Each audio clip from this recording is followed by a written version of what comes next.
नमस्ते बच्चों। कल हमने आपको प्रश्न लिखवाया था।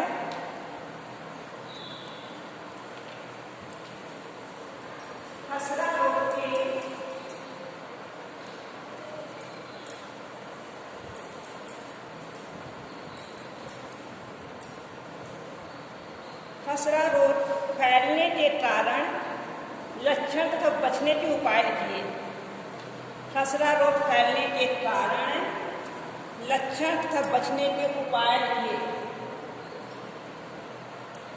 तो लिखिए आंसर। यह एक विषाणु जनित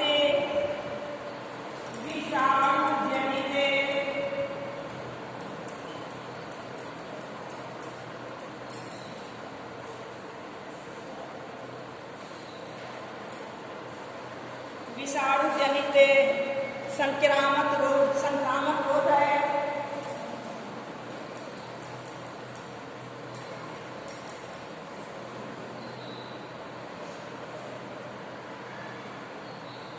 यह एक विषाणु जनित संक्रामक रोग है।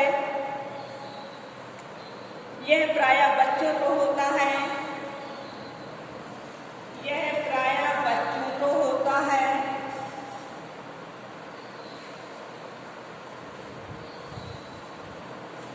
यह प्रायः बच्चों को होता है। विषाणु गले तथा नाक की श्लेष्मा पर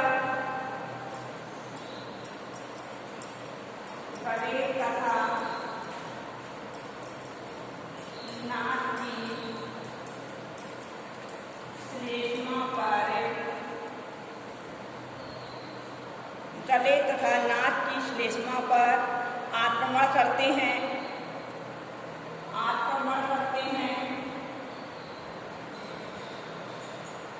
यह नाक और थूक द्वारा, यह नाक के स्राव और थूक द्वारा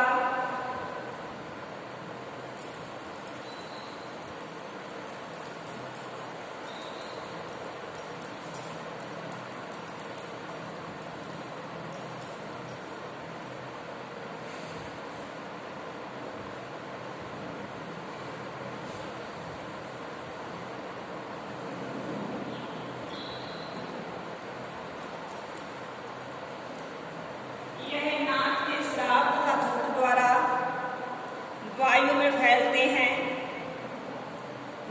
में फैलते हैं। ये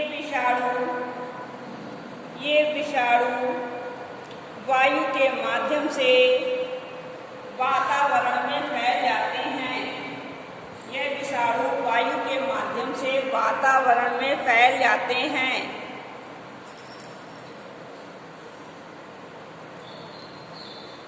लिखिए लक्षण। पहला पॉइंट लिखिए। इसके प्रारंभ में जुकाम तथा गले में दर्द होता है।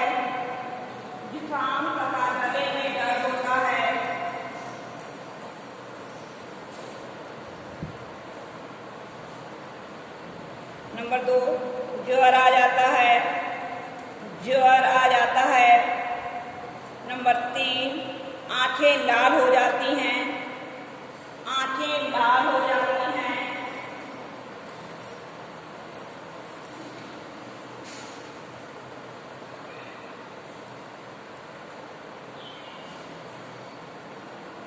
नंबर 4, खांसी और छींक तेज हो जाती है।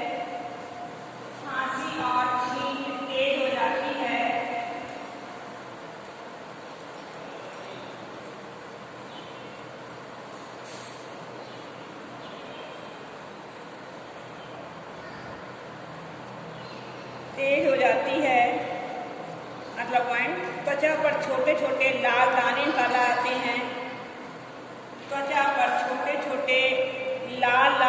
निकल आते हैं। अगला पॉइंट लिखिए। दाने पहले चेहरे पर फिर पूरे शरीर पर दिखाई देते हैं।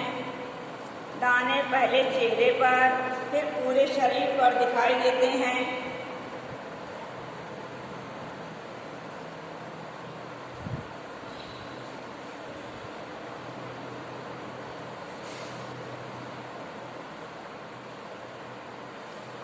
अगला पॉइंट, दानों में खुजली और जलन होने लगती है।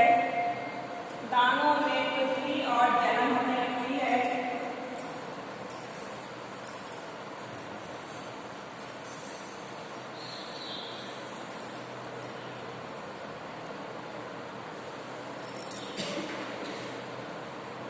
दानों में खुजली और जलन होने लगती है। अगला पॉइंट, 4-5 दिन बाद दाने मुरझा जाते हैं और ज्वर कम हो जाता है। 4-5 दिन बाद दाने मुरझा जाते हैं और ज्वर कम हो जाता है। अगला पॉइंट लिखिए, 8-10 दिन में ये लक्षण समाप्त हो जाते हैं। 8-10 दिन में ये लक्षण समाप्त हो जाते हैं। अब लिखिए उपचार। पहला पॉइंट, मरीज को अलग हवादार कमरे में रखना चाहिए। मरीज को अलग हवादार कमरे में रखना चाहिए। दूसरा पॉइंट, हल्का सुपाच्य पौष्टिक आहार देना चाहिए। हल्का सुपाच्य पौष्टिक आहार देना चाहिए। नंबर 3, मरीज को पूर्ण विश्राम मिलना चाहिए। मरीज को पूर्ण विश्राम मिलना चाहिए। नंबर 4, मरीज को सर्दी और गर्मी से बचाना चाहिए। मरीज को सर्दी और गर्मी से बचाना चाहिए। अब लिखिए रोकथाम।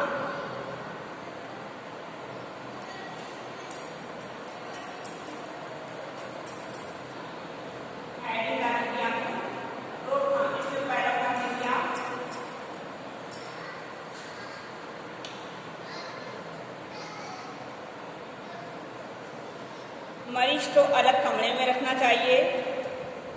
मरीज को अलग कमरे में रखना चाहिए।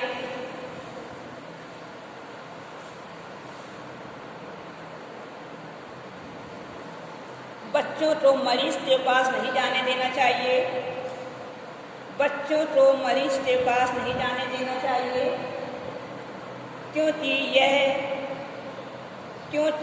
यह बीमारी बच्चों को जल्दी प्रभावित करती है। क्योंकि यह बीमारी बच्चों को जल्दी प्रभावित करती है। नंबर 2, दूसरा पॉइंट लिखिए,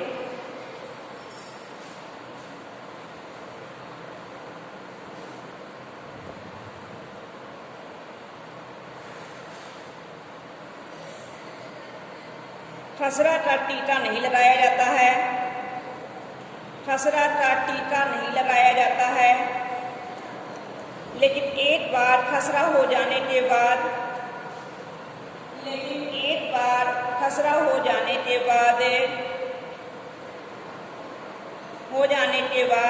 फिर कभी दोबारा नहीं होता है। फिर कभी दोबारा नहीं होता है।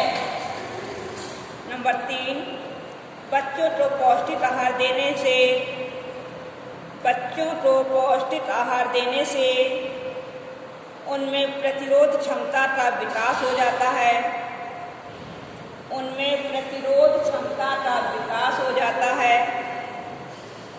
नंबर 4, मरीज के बर्तन, वस्त्र, बिस्तर आदि को निसंक्रमित करते रहना चाहिए। मरीज के बर्तन, वस्त्र, बिस्तर आदि को निसंक्रमित करते रहना चाहिए। नंबर 5,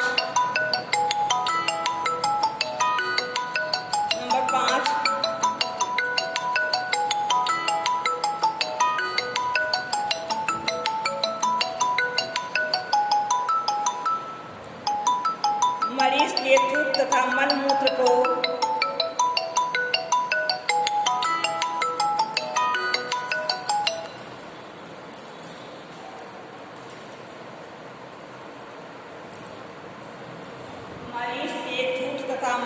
को नष्ट कर देना चाहिए, नष्ट कर देना चाहिए। ये आंसर कंप्लीट हो जाए।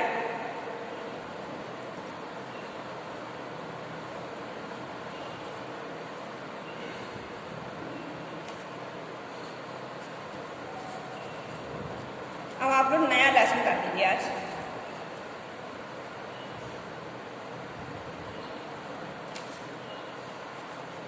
पर्यावरण एवं प्रदूषण का जनजीवन पर प्रभाव।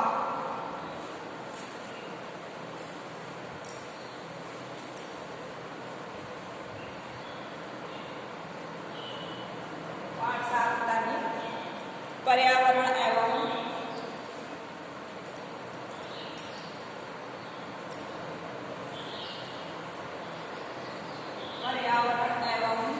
प्रदूषण का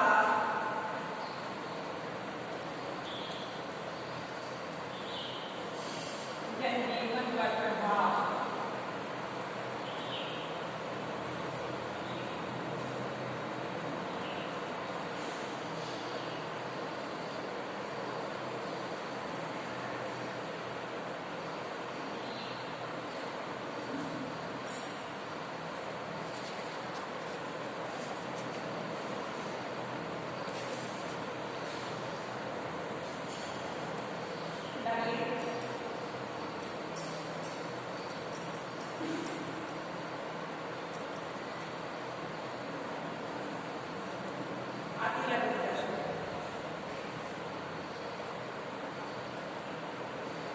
तो लिखिए अगला प्रश्न आप लोग।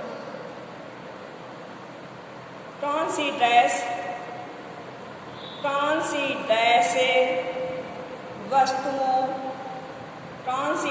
वस्तुओं ब्रैकेट में कोयला,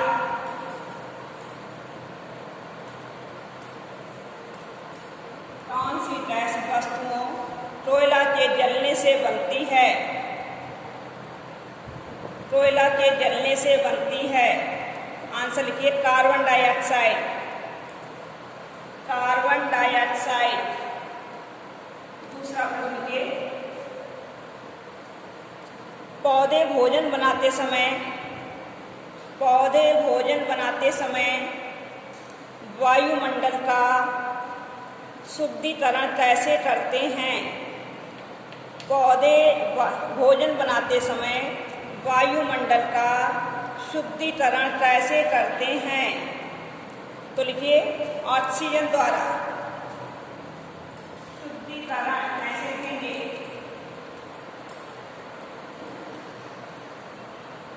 आंसर है ऑक्सीजन द्वारा। प्रश्न नंबर 3। 24 घंटे ऑक्सीजन प्रदान करने वाला पौधा कौन सा है। 24 घंटे ऑक्सीजन प्रदान करने वाला पौधा कौन सा है।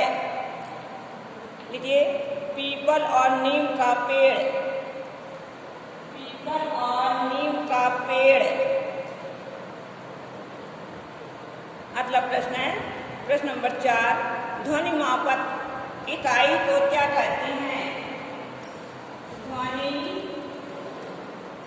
मापक इकाई को क्या कहते हैं। आंसर है डेसिबल, डेसिबल।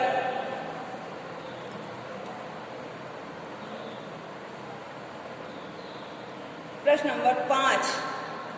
जल प्रदूषण को रोकने के लिए कौन से रासायनिक पदार्थ का प्रयोग किया जाता है। कौन से रासायनिक पदार्थ का प्रयोग किया जाता है।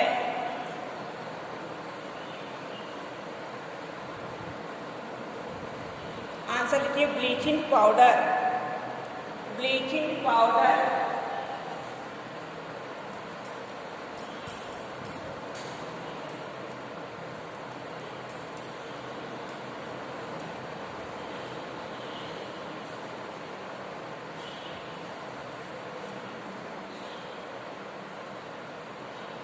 अगला प्रश्न है पेट में ऑक्सीजन का संतुलन कौन बनाए रखता है। पेट में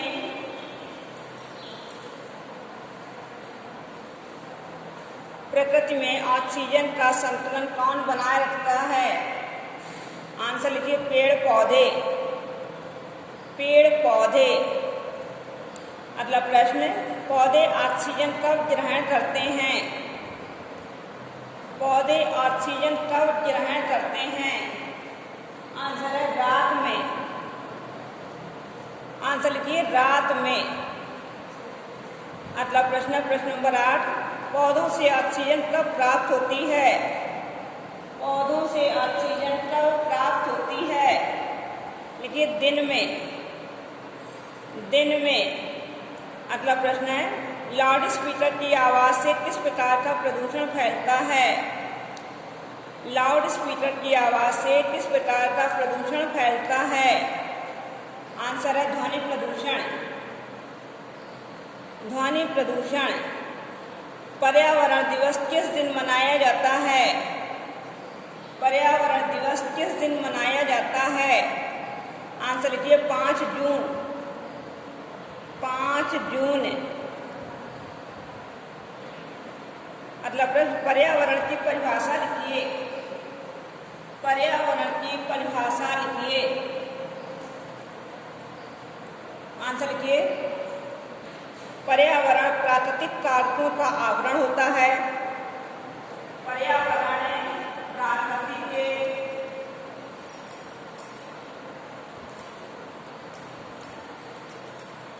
कारकों का आवरण होता है।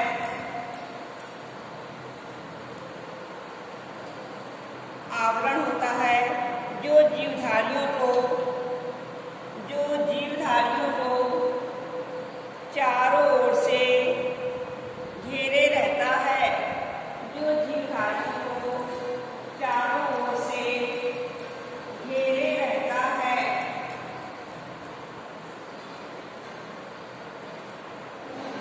अगला प्रश्न के, पर्यावरण प्रदूषण से क्या तात्पर्य है? पर्यावरण प्रदूषण से क्या तात्पर्य है? तो लिखिए जल, वायु,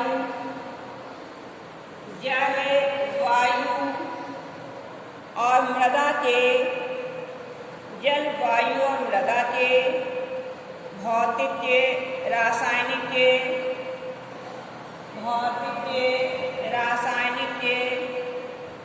और जैविक लक्षणों का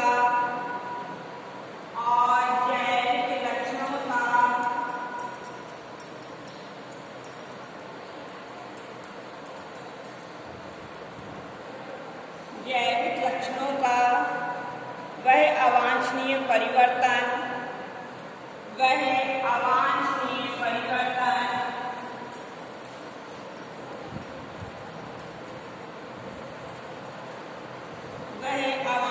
परिवर्तन जो मानव और उससे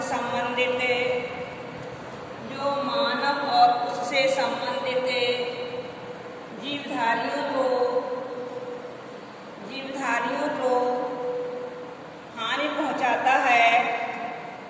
हानि पहुंचाता है, पर्यावरण प्रदूषण कहते हैं। पर्यावरण प्रदूषण कहते हैं।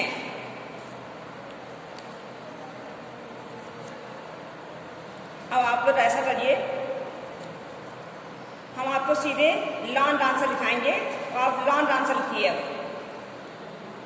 प्रश्न लिखिए, पर्यावरण क्या है? पर्यावरण क्या है? इसका मानव जीवन पर क्या प्रभाव पड़ता है? इसका मानव जीवन पर क्या प्रभाव पड़ता है? जनजीवन पर इसके बुरे प्रभावों को रोकने का क्या उपाय है? लिखिए। फिर से सुन लीजिए प्रश्न, पर्यावरण क्या है? इसका मानव जीवन पर क्या प्रभाव पड़ता है? जनजीवन पर इसके बुरे प्रभावों को रोकने के क्या उपाय हैं? लिखिए। कल हम आपको इसका आंसर लिखाएंगे। लॉन्ग आंसर में चल रहे हैं हम लोग।